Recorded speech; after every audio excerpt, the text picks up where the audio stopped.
Hey guys. Oh, let's get some things and stuff. Oh, reach. I have long arms, but that was still a struggle. Okay, so the toesies, okay, are cold. And we're sporting the blue look. All one color, let's do it. But anyway, this is going to be the first time tag. Is that what it's called? Let me double check. I have the questions right here. My first time tag. And no, it is not that first time. Not going to be talking about that today, or maybe even any other day. But yeah, this is inspired by Sarah Hawkinson, and the very first question that I thought of when I learned about this tag, just a personal question about me, myself, and I in my own life, is when was the first time, and I sincerely wonder this, honestly and truly, that I started chewing gum? Like, the first moment, the first day. Honestly, I'm always chewing mint gum. It's always spearmint orbit, or I guess sweet mint. I think that's another one. I need to know my gum. I'm always chewing it. But anyway, let's just go. Huzzah. I always do this. I used to, but usually it's this arm. Anyway, okay. So, my first time tag. First word. I feel like this is everybody's first word, as long as they speak the English language. It's dada. I think it's easy for kids to say their D's. That sounds very strange. Ignore that. Scratch that. I think it was dada, I want to say. I think all 5 kids in my family, my 2 sisters, my 2 brothers, I think they all said dada as their first word. So my dad feels very loved. Now, first best friend, her name's Delaney, and we have since lost touch. We basically grew up together. We were like kitty corner from each other back where I used to live in my old town. And we were just 2 peas in a pod. We were inseparable. We were always together, always playing. We would have play dates all the time. Just some of my best times were in Canada and with that best friend Delaney. And it was just so much fun. Just, I don't know, our friendship, it was the cutest thing, and I'm really grateful for those years, those times. I'm glad that I had her as a friend. And I don't know what happened to her. I heard that they moved, and Christmas cards have been sent back to us because we can't find them. We don't know their new address. So anyway, first pet, technically Daxton. I'm going to say that. He's like my first pet, like one that I know well. Growing up, we would have dogs here and there, but they wouldn't last long because we couldn't handle them. We always found ourselves buying crazy dogs, owning crazy dogs. It was a trend, accidental of course. We would just come to find out, apparently according to my parents, that these dogs, these canine friends of ours, they're just not good dogs. I remember 2 dachshunds, or wiener dogs, you know, other than Daxton, before Daxton, that we had. One, Gage, his name was Gage. He came from my dad's mom, Nana Frida. She couldn't have him anymore. And he taught my sister Ashley's dog named Chico how to be bad. Like, they would escape together, they would dig in the backyard, and they were just bad dogs. So, like basically every other dog that technically I had growing up, but like I was too young to remember. I would just hear horror stories. But anyway, technically all those dogs just didn't last long. We always had to find a new home. And we didn't have as much land when we had all those dogs. We stayed in that house for a while. But it seemed like that was the dog house. Like, we kept on trying new dogs, I guess. That's a long story. So it's Daxton. That's my first pet. I would take him with me, and that was kind of the plan, you know. It was almost 100% decided, for sure. I would take him with me after I graduate from college, but he loves my dad too much. He follows him around everywhere. He follows him around like a little lost puppy, and he's obsessed with my dad, and I cannot force him to part with my dad. So my first fear, I would say my stutter. I've grown up with anxiety. I've always had anxiety for as long as I can remember. Accompanied with that, a stammer, a stutter, speech impediment, and also insomnia. So a lot of my life has been anxiety. And that's okay. It's life. It's something that I've learned to accept and be okay with, even though it's not easy at all. So that's a fear that I still have today. Probably my number 1 fear is that I will slip up and stutter. I find it embarrassing, and I wish I weren't so ashamed of it. I'm not shy or ashamed or embarrassed when it comes to mental health, but when it comes to my stutter, I do shy away from that. I don't want people to know. I find it an embarrassment, and I get mad at myself when I slip up. I feel judged. I feel like people think lowly of me. They don't really respect me anymore. They think I'm stupid. So that's a fear that I think I'm gonna live with for the rest of my days until my deathbed, hopefully in heaven. I don't have that as a concern or even a possibility that my speech will just flow, and it's become easier over the years, but it's always been a fear, and it honestly probably always will be. First grade teacher, Mrs. Montgomery. This was back where I used to live in Richland, Washington, Tri-Cities, and K through 12 I was there. We would move a lot in that area. It seemed like for an extra square inch of space, like slightly bigger garage for a playroom in the garage, you know, more, I guess, more room so that we can have more fun in the garage. A lot of our garages were playrooms. But anyway, so first grade teacher, I stayed, what does that mean? I went to 3 different elementary schools, one because of a move, like I switched to another one because I moved, and then another one, it was a new one, so a lot of kids were sent there. And anyway, first grade teacher, Mrs. Montgomery, she had glasses and short blonde hair, and I don't know if she still teaches there. She was probably in her 40s if I had to guess, at least at that time, and now I'm almost 23 when I'm filming this. And my hand probably looks really weird, but anyway. So, she was really nice, I feel like, a little bit more serious and strict from what I can remember. And technically she made me cry, or I guess I made myself cry. I'm very sensitive. I have always been that way. I'm just a fragile little thing, and my feelings can get hurt very easily still to this day, but it was way worse a long time ago, especially in first grade. So I was asking where something was. I think the scissors or the glue. And again, the fear, let's come back to that. So it was the fear of the stutter. I was comfortable talking to her more than kids my own age, and I remember what happened. So she tells me, oh, ask one of your partners where whatever that item was. I think it was like glue or something. And I was afraid to stutter in front of my friends, so I didn't want to ask. And then I ended up crying in front of my teacher, like, can you just tell me, you know? And it was easier for me to talk to adults then, other than, what am I saying? It was easier for me to talk to adults than it was to talk to people my own age. And I don't know if I find that true today. Maybe it's changed a little bit. I'm still trying to learn more about my social anxiety, but anyway. First person I texted today, it was actually my dad. And I've been trying to text people more, not become an addicted texter, but just reach out to people more. And I think that really helps with my social anxiety, trying to get out of my shell again more and more, and just get out of my comfort zone by reaching out. And phone calls are still hard for me. I try to FaceTime and be braver about it. I'm more comfortable now with time and with different people. And texting, I've always been okay with. It's easier, and I type pretty fast. I'm not afraid I'm going to stutter or slip up. I don't feel like I have to avoid certain words. And this is not keeping on topic, but anyway, all I said to my dad was rar with a period. That was all I said. I just do weird texts sometimes. And my favorite is the little crazy face emoji with the tongue out and the winky face, you know? So usually a lot of my texts have that. But yeah, so is my dad. And I don't think he replied. I don't even think he opened it. He doesn't really like his phone, and he's always saying, I wish I was stranded on an island with no phones or electronics or a busy, crazy, hectic life. Just none of that. Just slow, quiet, peaceful, whatever. So, first car, and I actually just paid it off, and I'm so excited. I bought it off my parents, and it is my baby. I call her actually Cliffhanger. I'll talk about that later. But she has 2 names for different days of the week. Anyway, so it's a silver Toyota Corolla, and it's a 2014, and she's my baby, one of my great friends.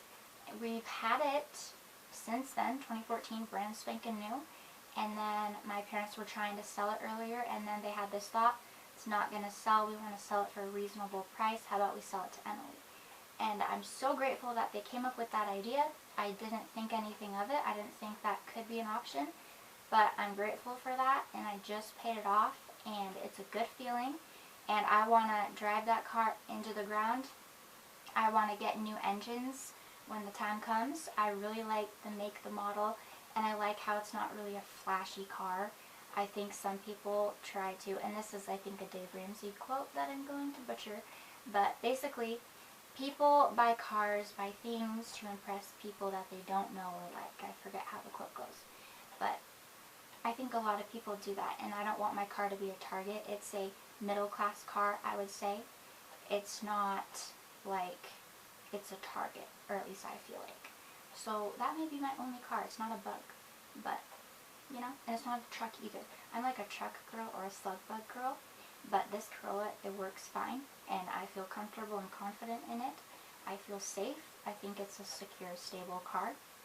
Very reliable, good gas mileage. So yeah, I did those questions like halfway done. First cell phone, it was in high school. I think I was a sophomore. I don't think I was a freshman. Freshman or sophomore year, I think it was. It was a little flip, and it had a cute little purple case, and it was a black phone, and a flip as in like the little keyboard tray will like come out. And I didn't get an iPhone until, I want to say, after I graduated. I got in trouble, so I couldn't get one. So we had to hold off on that till I could behave and change my ways and earn a phone. So yeah, and I've only had 2 iPhones, I think. My old one almost broke, and then I lost one, so I lost it, and I kept it, didn't update or upgrade, and then it was about to crash on me, and then I got this guy with a cute case. So, first cell phone, first date, well, I remember a cute date. It was a picnic date with an ex, well, now an ex, boyfriend at the time, and I think he's a gay Catholic, still is. Just the way he came across, and from my memories, I just got that vibe, so that was interesting, and I'm very straight. So that was an interesting experience, and I don't know his story fully. I don't know what happened to him. I know he's still alive, and he's like my friend's friend, and that's how I met him. Friend's friend, you know? But I liked that date. I didn't like the food, but it was a cute idea. It was like a wind storm. Like, it was terrible, and it was at the park, just like down from my house. And I just like chill dates, though. Like, you cuddle, you're all cute on the couch, you watch a movie, you talk during the movie, you kiss during the movie, like corny, cheesy. Like, that was all that happened with that boyfriend. And then, yeah, other first dates. Well, it sounds bad, but usually I would do stuff the first time that I hung out with a guy. Like, that was my history, except for one person. Other than that, like, they were guys that I did not do stuff with. So basically, like, every guy I would do stuff with, like, get intimate or physical with. And this is really sad, and I don't know why I'm saying all this, but, I would do stuff with them. Like, every time I would do stuff with a guy, it would always be the first time that we hung out. Because I was going through a hard time, and my bipolar was really bad, and I can't use those things as excuses, but anyway. So, those don't really count as first dates, but that would be considered my first date, because that was like the first time I really hung out with a guy. Very sad story, and it's really sad saying that out loud. I've said it so many times in my head, but the words falling out of my mouth, like, that's sad. First boyfriend, technically the boy with the picnic story, gay Catholic possibly. I don't know though, because the other kid was interested in me. It's confusing. Like, the guy, my first time, which is kind of what this is about, but not that kind of first time. Like, the first time boyfriend, or boy, could have been a boyfriend, it was confusing. But anyway, first love, an abusive ex. That's all I'm going to say. First YouTube video, it was actually a fashion video, and I was really awkward, and it was a church outfit of the day, and I haven't deleted it, so if you're interested, if you're curious, if you want to see awkward Emily even worse, even more awkward than I currently am today. So, first person you subscribe to on YouTube, probably Mac Barbie 07. I think it was Bethany Moda. I think it was her. That's like her code name, her YouTube channel name. Well, like X channel name. But yeah, Bethany Moda, just really cute and fun and herself. I don't really watch her stuff as much anymore. I watch like 5 people nowadays, and I'm subscribed to probably hundreds. But I just keep track of mainly those 5. So, basically the first person I subscribe to, but definitely not a person I really keep track of. Like, not to be mean or rude, but like, I'm just not as invested or involved in her life, and I can't really relate anymore. First big purchase, well, I'm just going to say the car. That's a big adult thing, being able to pay that off, and it's just such a good feeling, and that's just a really happy thought. Like, hey, I was able to do that. Like, I worked my booty off these past few months, and I'm just pretty proud of myself. So that's a big thing. The first number 1 adult thing that I've really ever done. The next, I want it to be a house. I don't think it's going to be a house. It's probably going to be an apartment. But anyway. First job. Technically Great Harvest in my area where I used to live. And I enjoyed it. My anxiety was really bad at that time though, and I was off meds, and I was on supplements, which I have since stopped taking. I took them for like a year though, and my insomnia was back and bad and not good, and that's why I had to quit that job after like 4 or 5 months-ish. And there's that job. It was food, it was hard, and people just get so angry, or hangry in this case, when it comes to jobs like that, like a food environment. It's pretty unhealthy, I would say. It's kind of unstable. Like, people, they're firecrackers, and I think that's what it's called, like fireballs. They're wild cards, and they can just come across mean and abusive. Like, they're always in a rush and a hurry, and they're not very understanding or empathetic to the employees who are very stressed out. So it was a good job, and since then I've had like 4 official jobs, I would say, including Lawns. I don't know if Lawns started before or after Great Harvest. I think it was during. It was during, like 2016, a few years ago. So, anyway, first time out of the country. So my dad is Canadian, thus I am half, and we have been to Canada so many times. It was 10 hours away from where we used to live, you know, like driving. We would always drive down there, it felt like, and it was just always a good time, very relaxing and refreshing. Just beautiful moments and family time, and I was very close to my Nana Frida, and I wish that she were still around today so that she could be there on my wedding day, if and when that happens, so that she could hold my baby, if and when I became a mother. You know, makes me kind of sad to think about, but I loved that area, and I felt so safe and happy and content there, and just my best times, honestly, my favorite place on earth, better than Disneyland, and I stand by that. It's just, it's great. So, first time out of the country, I was young, don't know how young, don't really go as much anymore. My grandparents are no longer alive, my Canadian grandparents, and we just don't really go anymore. We were going to plan a trip, and then COVID happened, or we were going to go, like the trip was planned, it was set in stone. I almost had my suitcase packed because I was so excited. Not really, but I was very excited. But I have to go back because I adore it, and it's just amazing and awesome, and if I don't live there, that'd be crazy. It'd be crazy if I do live there though. But it's definitely on my list of joy. Like, it just, I would live there, but I don't know if I would. So we did first word, first best friend, first pet, first fear, first grade teacher, first person I texted today, first car, first cell phone, first date, first boyfriend, first love, first YouTube video, first person you subscribed to on YouTube, first big purchase, first job, first time out of the country. And that should be it.